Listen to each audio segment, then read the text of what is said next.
Oi, pessoal! Aqui é a Lorena Gontijo e eu venho com mais uma decoração. Quero mostrar para vocês esse bolo aí.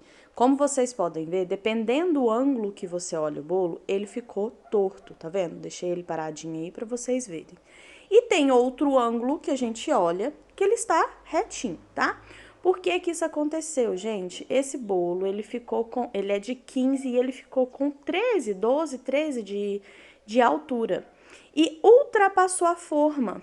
Vocês podem ver que ele vem certinho na primeira, segunda, na terceira camada de bolo vem certinha. E a que tá na bandeja, ela já está mais tortinha, tá? Que foi a última que a gente coloca ali em cima, né?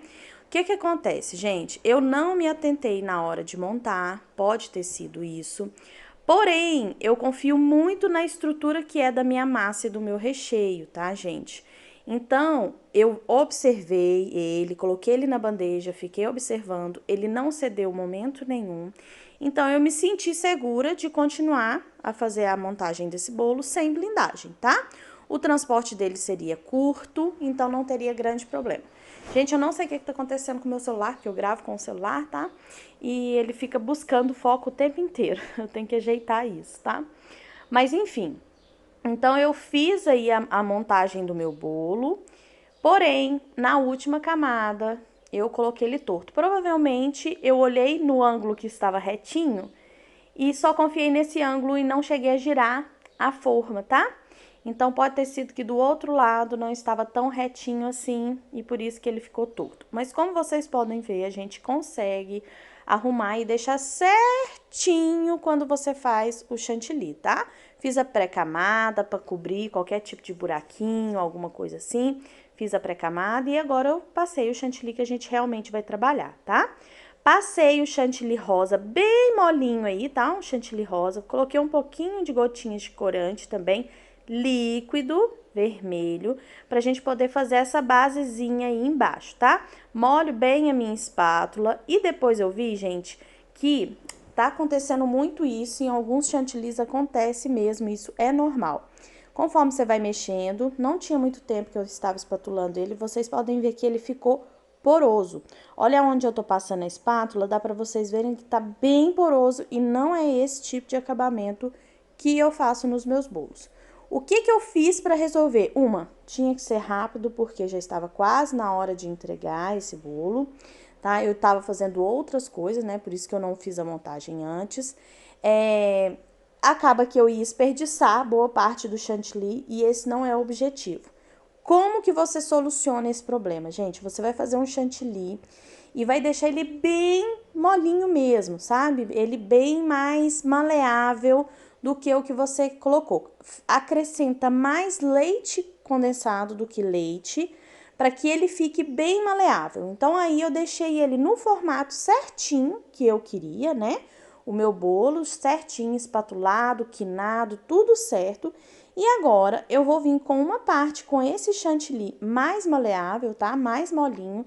E vou tá passando no meu bolo, tá, gente? Ó, vocês podem ver que ele tá firme, mas porém ele tá bem mais maleável, tá? Então, eu vou só dando aquela esfregadinha aí nele, aí, só porque é só pra dar uma camadinha para suprir qualquer buraquinho, tá? Então, essa é a solução que eu encontro quando acontece esse tipo de situação, tá, gente? Ah, aconteceu do meu chantilly mudar a textura logo na hora que eu estou finalizando o meu bolo.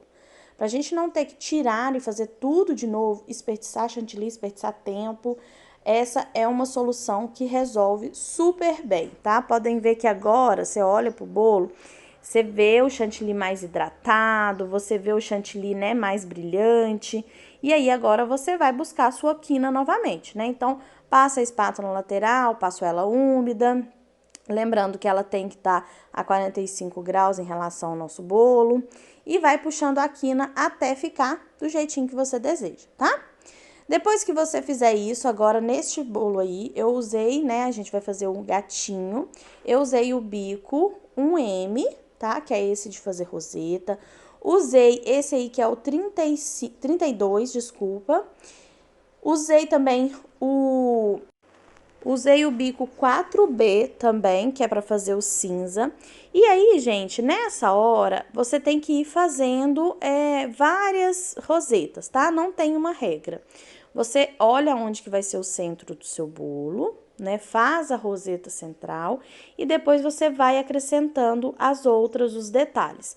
Por que que eu gosto de começar com a roseta central? Para me ter um caminho, sabendo que ali é o meio da testa, né? Onde vai ter um olhinho do lado, um olhinho do outro.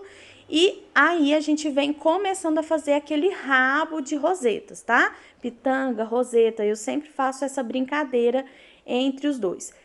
A questão do bico, tá, gente? Ah, eu não tenho 4B, eu não tenho um M. Você pode colocar qualquer tipo pitanga, tá, gente? Pitanga aberta, pitanga fechada. Eu vejo que neste bolo, assim, as pitanguinhas abertas fica bem bonitinho, mas tem que ter um M, sabe? Pra fazer aquela roseta mais perfeitinha, tá? Então, assim, você vai fazendo, colocando as rosetas aonde você deseja e lembra que o rabo, né, do cavalo, desculpa, do gatinho, tem do unicórnio, eu ia falar cavalo do unicórnio. O unicórnio tem que vir assim, ele tem que mostrar um pouco na lateral. Então, eu deixo o meu bolo bem de frente e venho vendo aonde eu vou conseguir terminar esse rabinho que vai chegar até embaixo na minha lateral, tá? Porque a gente tem que tirar uma foto de frente, assim, e tem que aparecer uma pontinha, tá? Desse rabinho na nossa lateral. Gente, a dificuldade que eu tenho maior nesses bolos é com os olhinhos, tá? E a boquinha. Do unicórnio era a mesma coisa. Teve uma época que eu até cheguei a usar ele de papel, tá? Eu fazia, né, o molde, pedia pra cortar, fazer o topper de papel, porque eu sinto muita dificuldade. Eu não tenho uma grande habilidade com as mãos, não, tá? Olha, eu passei o pó perolado, olha como que dá uma diferença, tá? As orelhinhas eu fiz com leite em pó, tá? Com CMC, leite em pó e leite condensado. Aí eu fiz, deixei ela ficar bem durinha, coloquei muito CMC pra ficar bem durinho, tá? E coloquei muito glitter, porque essa pessoa que eu fiz esse bolo gosta de muito glitter. Como eu falei com vocês, eu tenho uma grande dificuldade com os olhinhos, sempre tive, não é porque eu já fiz 1 trilhão desse tipo de bolo que eu ainda não tenho dificuldade, que eu já supri essa dificuldade, não, eu sempre tenho, tanto que eu nem gravei pra vocês, pra mim é bem difícil fazer os olhinhos, tá? Eu espero muito que vocês tenham gostado, aprendido a fazer esse bolinho, esse bolo relembra o unicórnio, que eu já devo ter feito assim uns 100 bolos de unicórnio, e é isso, tá? Vou mostrar pra vocês mais de pertinho como que ficou a textura do chantilly, né, como a gente fez aquela modificação, e como que melhora já o aspecto, né, dele ficar mais brilhantezinho, mais sedoso. Espero que vocês tenham aprendido com essa aula. Um beijo e até o próximo vídeo. Tchau!